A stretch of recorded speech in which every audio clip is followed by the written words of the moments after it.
Bonjour à tous, dernière vidéo de la série immunitaire pour l'ETS, la réponse immunitaire adaptative, The Bilan, le méga schéma bilan. Allez, vous êtes prêts? C'est parti!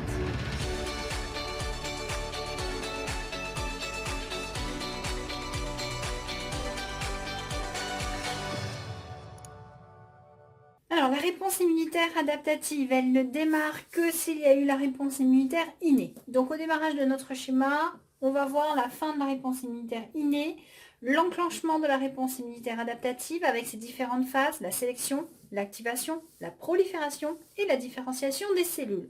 Nous avons vu 3 catégories de cellules, les LB, les LT8, les LT4. On va donc les représenter ici. Nous sommes donc au niveau certainement d'un ganglion, alors ça peut se passer également aussi dans le sang ou dans la lymphe, nous avons la présence d'un antigène qui est rentré dans l'organisme.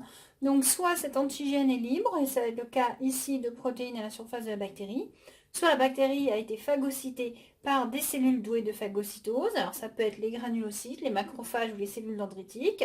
Dans tous les cas, ces cellules expriment en surface de leur membrane, dans un complexe majeur d'histocompatibilité, un petit morceau de cette bactérie étrangère, c'est-à-dire un antigène. Et nous allons donc avoir, première étape de la réponse, la sélection des 3 catégories de cellules. Les lymphocytes B qui sont dits d'abord naïfs parce qu'ils n'ont jamais rencontré l'antigène. Donc là, ils sont sélectionnés. Celui-là, en tout cas, est sélectionné parce que son site de fixation de son anticorps membranaire est compatible avec l'antigène présenté par la bactérie. Deuxième catégorie, le lymphocyte T8 naïf, dont le récepteur TCD8 correspond à l'antigène présenté par la CPA. Enfin, les lymphocytes T4 naïfs sélectionnés, dont le récepteur TCD4 est compatible avec l'antigène présenté. La sélection a été faite. Il va falloir maintenant que ces lymphocytes s'activent. Et s'activer, ça veut dire quoi? Ça veut dire produire des récepteurs à interleukine.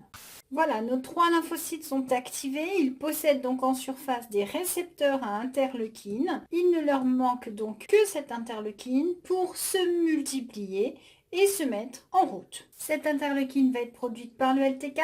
Elle va sortir, être libérée. Elle va aller se fixer bien sûr sur lui-même, mais également sur les LB, mais également sur les LT8. On a donc ici le messager chimique qui va induire la multiplication cellulaire de ces 3 lymphocytes activés. Cela signifie que nous pouvons commencer la phase suivante où ces lymphocytes vont proliférer. Nous avons donc clonage des LB, clonage des LT4, clonage des LT8. Les LT4 continuent leur travail de produire des interleukines. Et maintenant que l'ensemble des clones est produit, que tout est sous contrôle grâce à interleukine, on va pouvoir passer en différenciation, c'est-à-dire créer les 2 groupes, les mémoires et les actifs. Le clone de lymphocyte B va donc se diviser en lymphocytes B mémoire qui vont se stocker dans les ganglions et les plasmocytes qui vont libérer des anticorps circulants à l'origine de complexes humains immobilisant donc les bactéries ou les virus. Chez les lymphocytes T4, même principe, un groupe de lymphocytes T4 mémoire et un groupe de lymphocytes T4 qui va être actif, c'est-à-dire continuer à produire de l'interleukine. On les appelle les T4 auxiliaires ou les helpers. Idem chez les LT8 avec le groupe des LT8 mémoire et les LT8 actifs ou LTC, les LT cytotoxiques qui vont pratiquer le baiser de la mort sur les cellules infectées. Alors une fois que tout ça est fait, bien sûr, donc nous avons la mémoire qui se met en place, le fameux répertoire immunitaire, et nous avons les soldats en pleine action. Et donc ceux-là vont produire des débris, donc soit des complexes humains à éliminer, soit des cellules explosées, et c'est là que vont intervenir les macrophages, donc les cellules douées de phagocytose, ça peut être des granulocytes aussi, bref, ceux qui peuvent venir manger, digérer pour nettoyer le champ de bataille.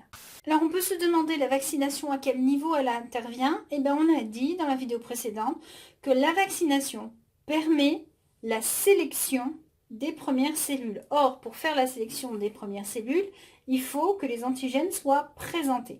Donc la vaccination va se passer à ce niveau-là, où on va avoir apport d'antigènes pour activer la sélection. Donc voilà, la picouse pour apporter l'antigène et permettre la sélection.